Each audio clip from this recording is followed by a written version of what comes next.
Good morning, this is Tammy, and yes, I am on my final descent of that gorgeous hill, and I thought I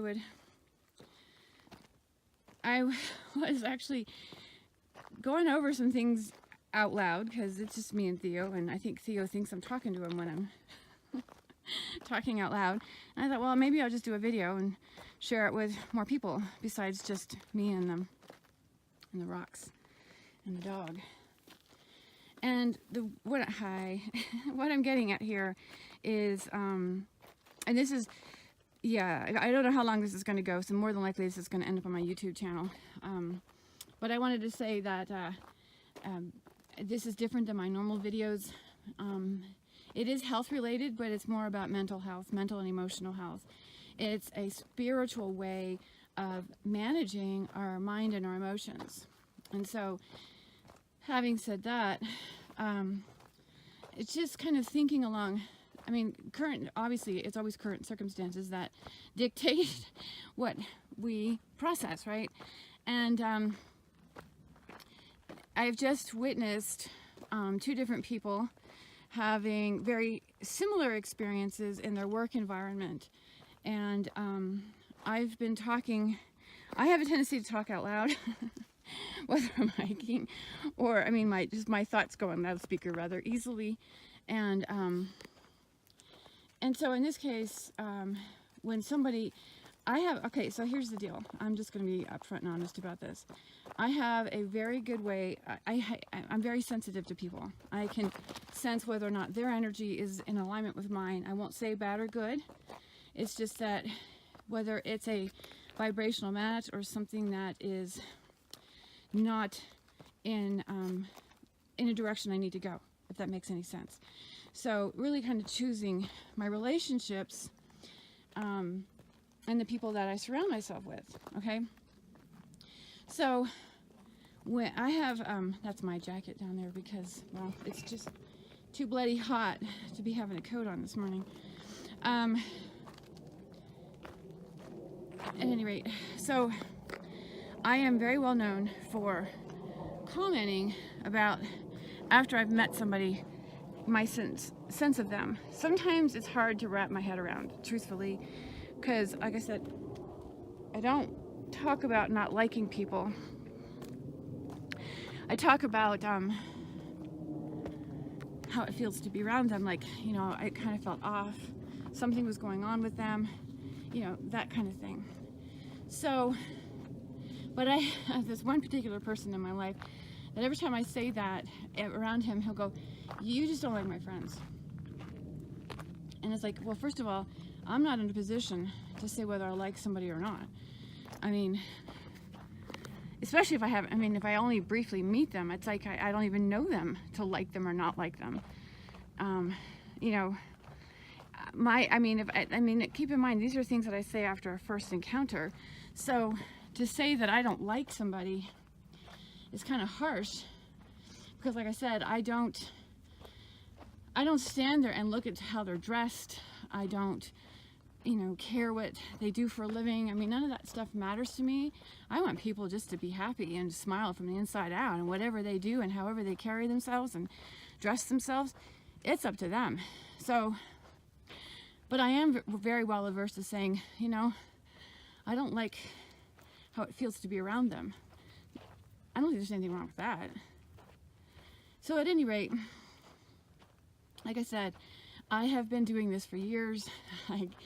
People don't know how to react to that. It's hard for them, even though I explain myself to them consistently. Got a rock in my shoe. Even though I explain myself that this isn't about a judgment, this is about a sense, okay? And took me some time to be able to do that, and but I feel like I'm pretty good at it. So recently, I've had two people, both job-related issues, some serious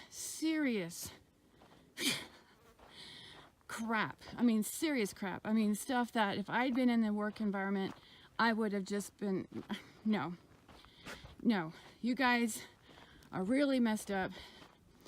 if you know, I'll talk to you when you want to be an adult about this, but don't involve me in this. I just, no.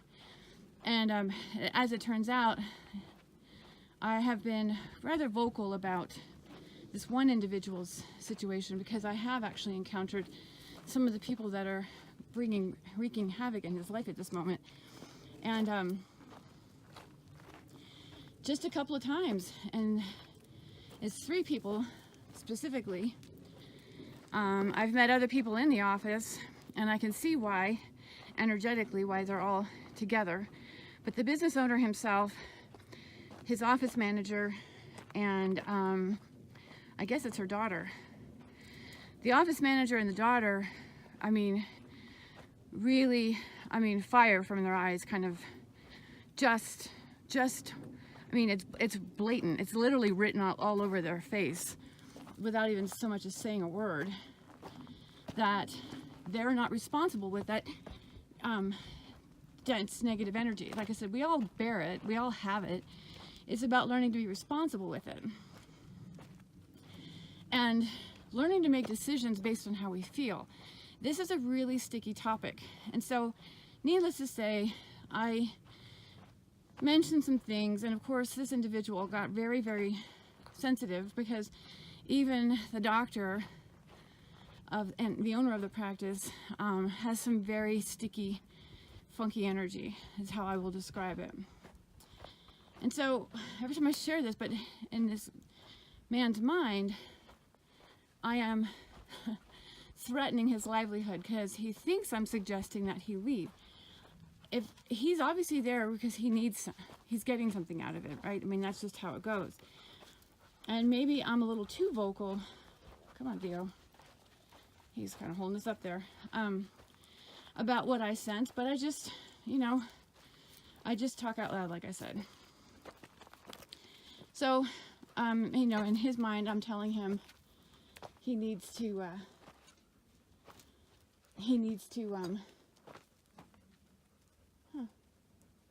sorry, that right there, somebody filled that in. I wonder why, because that was like a nice little crevasse there. Anyway, okay, so he's thinking I'm telling him he needs to leave, and it's truthfully, it's none of my business. It's not my job. It's not, I mean, it's not for me to even discuss. I was just simply sharing.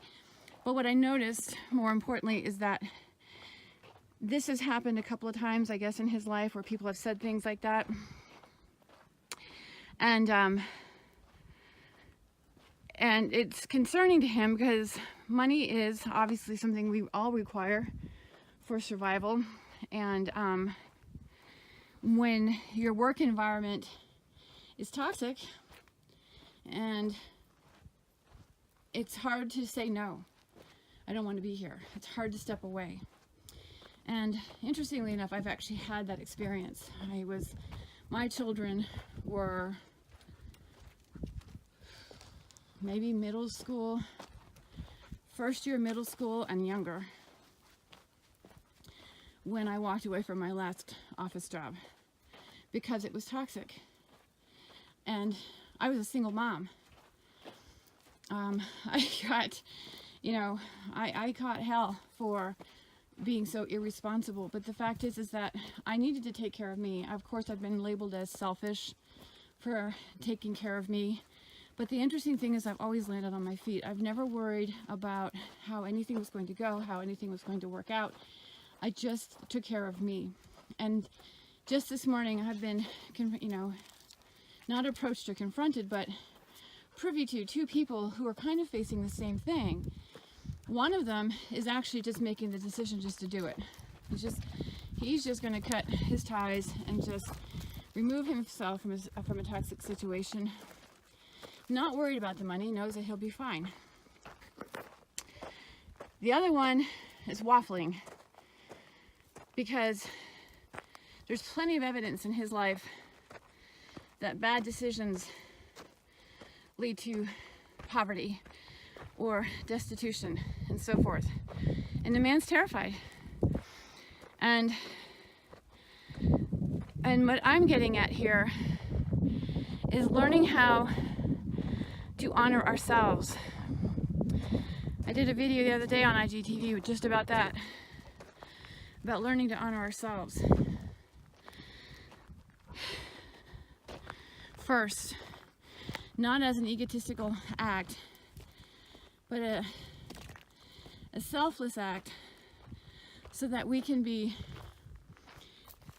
more present and able to serve others. Because we're all in this together. But if we keep choosing our circumstances, or we keep paying attention to this 3D world as if it's the law, and we look at all of the circumstantial evidence, I mean, life is abstract. Life is not these trees and these rocks.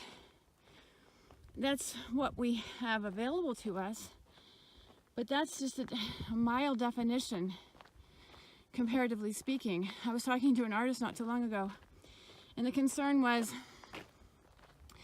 that abstract art is really the thing, and this person was kind of more of an into realism, and like abstract artists are ruining our field.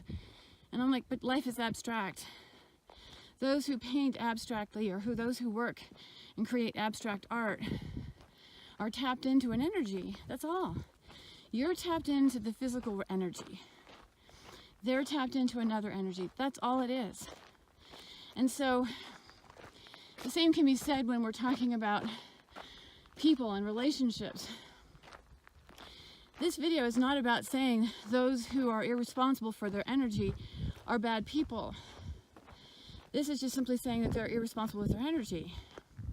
And that's right, there's a lot of healing that they could do, because we all have a reason for being here. And but this is, like I said, it's not about somebody being bad or good. It's about learning to choose and plugging in to what makes you feel good. And again, I hear all the time people say, it's not just about how I feel. If I only did what I felt, what made me feel good, I'd sit around and play video games all day. I hate to argue with that, but I disagree. I think if you're not playing video games, that is an escape. People can say exercise and art is an escape. And if you make something out of it playing video games, then more power to you. But there are things, it's not just about the activity. It's about being around people that make you feel good. That when you're with them, you feel confident, you can show up, you can say things, people don't take offense to what you say, you're not guarded. That's what I'm talking about. I'm not talking about your activities. So if you want to sit around and play video games until you can find people that actually, because if you're sitting around playing video games with people who argue with you and fight with you and demean you and belittle you, you're in the wrong club. That's what I'm talking about, feeling good. It's like when you show up and you actually feel yourself smile before it shows up on your face. And when you walk away and you feel sparkly and tingly, or if you're a guy, I don't think you feel that way, but you know what I'm saying. You feel jazzed. You feel, yeah, man, that was fun. That's the stuff I'm talking about. And we can have that in our career choice, whether we work for somebody or work for ourselves. It's really about creating these relationships based on how we feel. And more importantly, not judging ourselves and being hard on ourselves because all of a sudden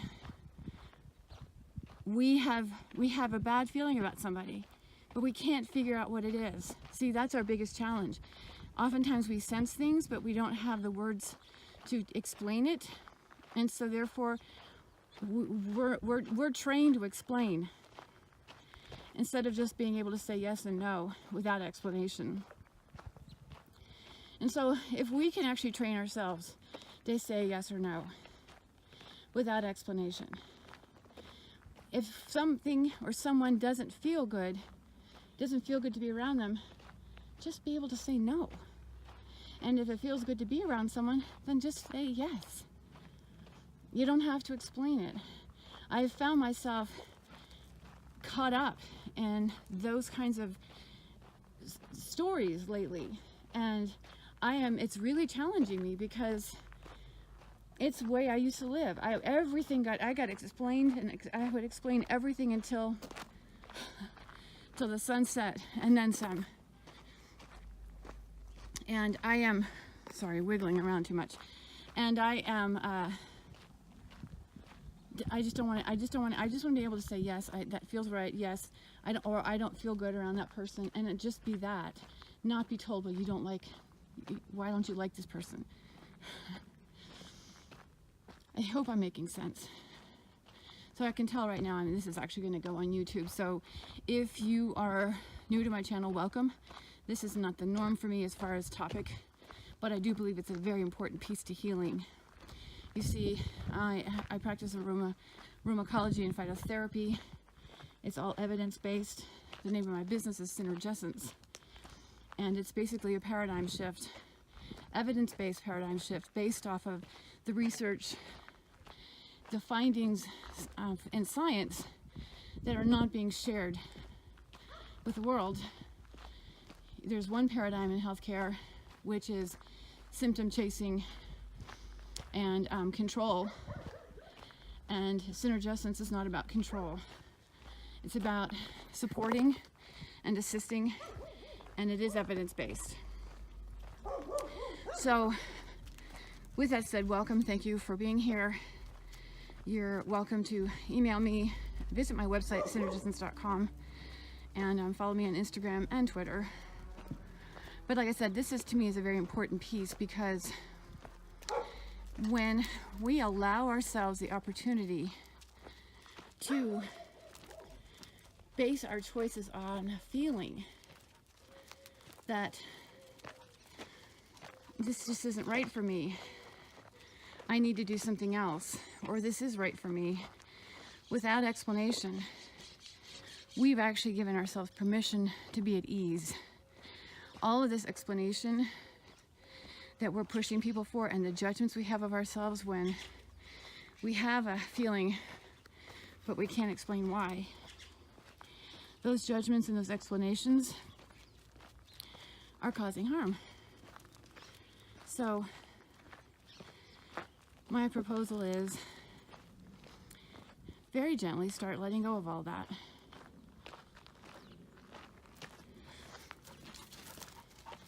And restore, give yourself some space. I'm all about make space, make peace. Give yourself some space, create peace within, ease. And see what you can do about shifting your experience of health and wellness. And more importantly, your experience of the physical world. What if you actually allowed that abstract component of life, that abstract energy that's flowing all around us and through us, to actually, what if you flowed with that? And didn't allow yourself to be defined just by the things that you see, but be shaped by the things that you feel. Blessings to you all as Theo and I head home for a big bowl of water.